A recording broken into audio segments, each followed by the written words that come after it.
भैया या गणपति रोजगा लई बहु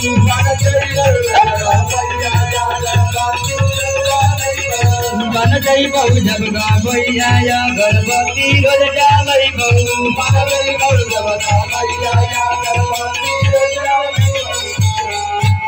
गाना भौजी नहीं करतो भगवतिया के हो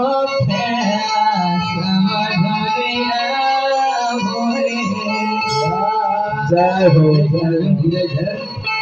हाथ कहा तेरे माई से भैया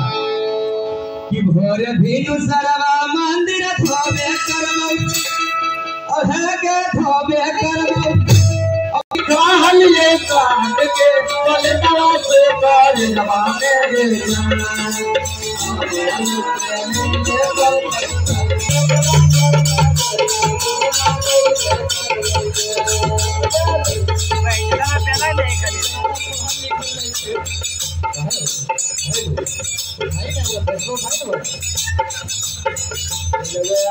भाई